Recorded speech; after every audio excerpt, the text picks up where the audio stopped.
నిబద్ధత నేటి యువతకు స్ఫూర్తిదాయకం. ప్రజాస్వామ్య వ్యవస్థకున్న 4 స్తంభాల్లో జర్నలిజం ఒకటి. ఎంతో బాధ్యతాయుతంగా నిర్వర్తించాల్సిన వృత్తి ఇది. నిజాయితీ, నిష్పాక్షిక వైఖరి, జవాబుదారీతనంతో వ్యవహరించాల్సిన వృత్తి ఇది. డిజిటల్ యుగంలో అతివేగంగా వార్తలను చేరవేయాలనే ఒత్తిడి, క్విక్ బైట్ సంస్కృతి పెరిగిపోవడం వలన తరచుగా వార్తల నాణ్యత, నిష్పాక్షిత తగ్గిపోతూ ఉన్నాయి. మరొక పక్క social media anti social media తయారైపోయి హెడ్లైన్స్ చూస్తాం, కానీ లోపల చూస్తే అసలు విషయం ఏమి ఉండదు. అదొక కొత్త ధోరణి వాళ్ళ జర్నలిజంలో, పత్రికల్లో, టెలివిజన్ ఛానల్లో ముఖ్యంగా వచ్చింది.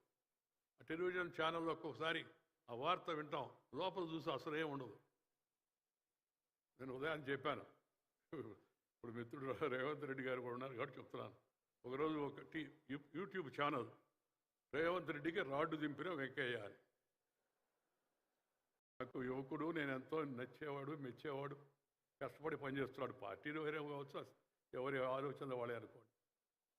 ఏందా వార్త లోపల చూస్తే అదేమి లేదు. తెలుగులో మాట ఉంది, పైన పటారం లోన రొటారం అని చెప్పాను. This is the trend. అలాగే చంద్రబాబు నాయుడు గారి గురించి కూడా అదే. నేను మాట్లాడదలుచుకుంటే చంద్రబాబు నాయుడు గారు కాదు, ఎవరి గురించి నేను చెప్పదలుచుకొని చెప్తాను, దాంట్లో మొహమాటం లేదు.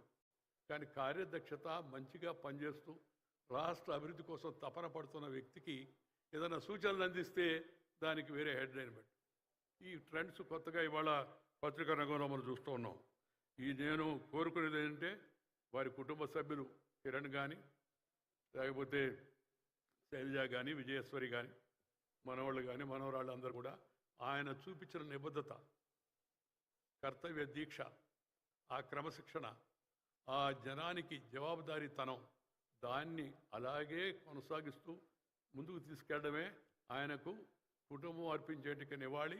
మనం కూడా ఆయన చూపిన మార్గంలో మనం కూడా ఎంతవరకు వీలైతే అంతవరకు నడవడానికి ప్రయత్నం చేస్తే అదే వారికి నిజమైన నివాళి అవుతుందని చెప్పిన సందర్భంగా మనం చేస్తున్నాను.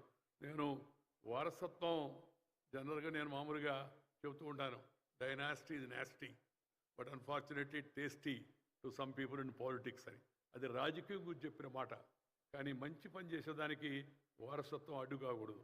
నిజమైన రామోజీరావు గారి వారసత్వాన్ని అనుసరించి వాళ్ళ కుటుంబ సభ్యులు మంచిగా ముందుకు వెళ్ళాలని, తద్వారా ఆయన పేరును అలాగే నిలబెడుతూ ముందుకు వెళ్ళాలని చెప్పని నేను కోరుకుంటున్నాను.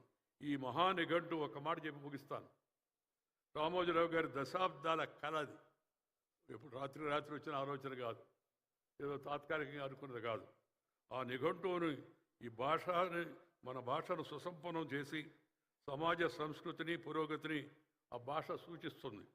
అలాంటి సమస్త రంగాల్లోనూ అమ్మ భాష వాడుకతో తెలుగు జాతి పరిపుష్టం కావాలని, అందుకు తెలుగు ఆధునిక విశ్వసనీయ నిఘంటువులను అందించాలని ఒక మహానిఘంటువును నిర్మించి మన భాష యొక్క విశ్వరూపాన్ని చూపాలనేది ఆ రామోజీరావు గారి కళ. దశాబ్దాలుగా వారు దాని గురించి ఆలోచించారు. అది వాళ్ళు నెరవేరుతుంది. నేను ఎప్పుడు చెబుతూ ఉంటాను, ఆ మాట చెప్పి ముగిస్తాను. అమ్మను, అమ్మ భాషను, పుట్టిన ఊరును, కన్న తల్లిని, జన్మభూమిని, మాతృభాషను, పాఠం చెప్పిన గురువును, ప్రాణం ఇచ్చిన దేశాన్ని మర్చిపోయినవాడు మానవుడే కాదు అని చెప్పని.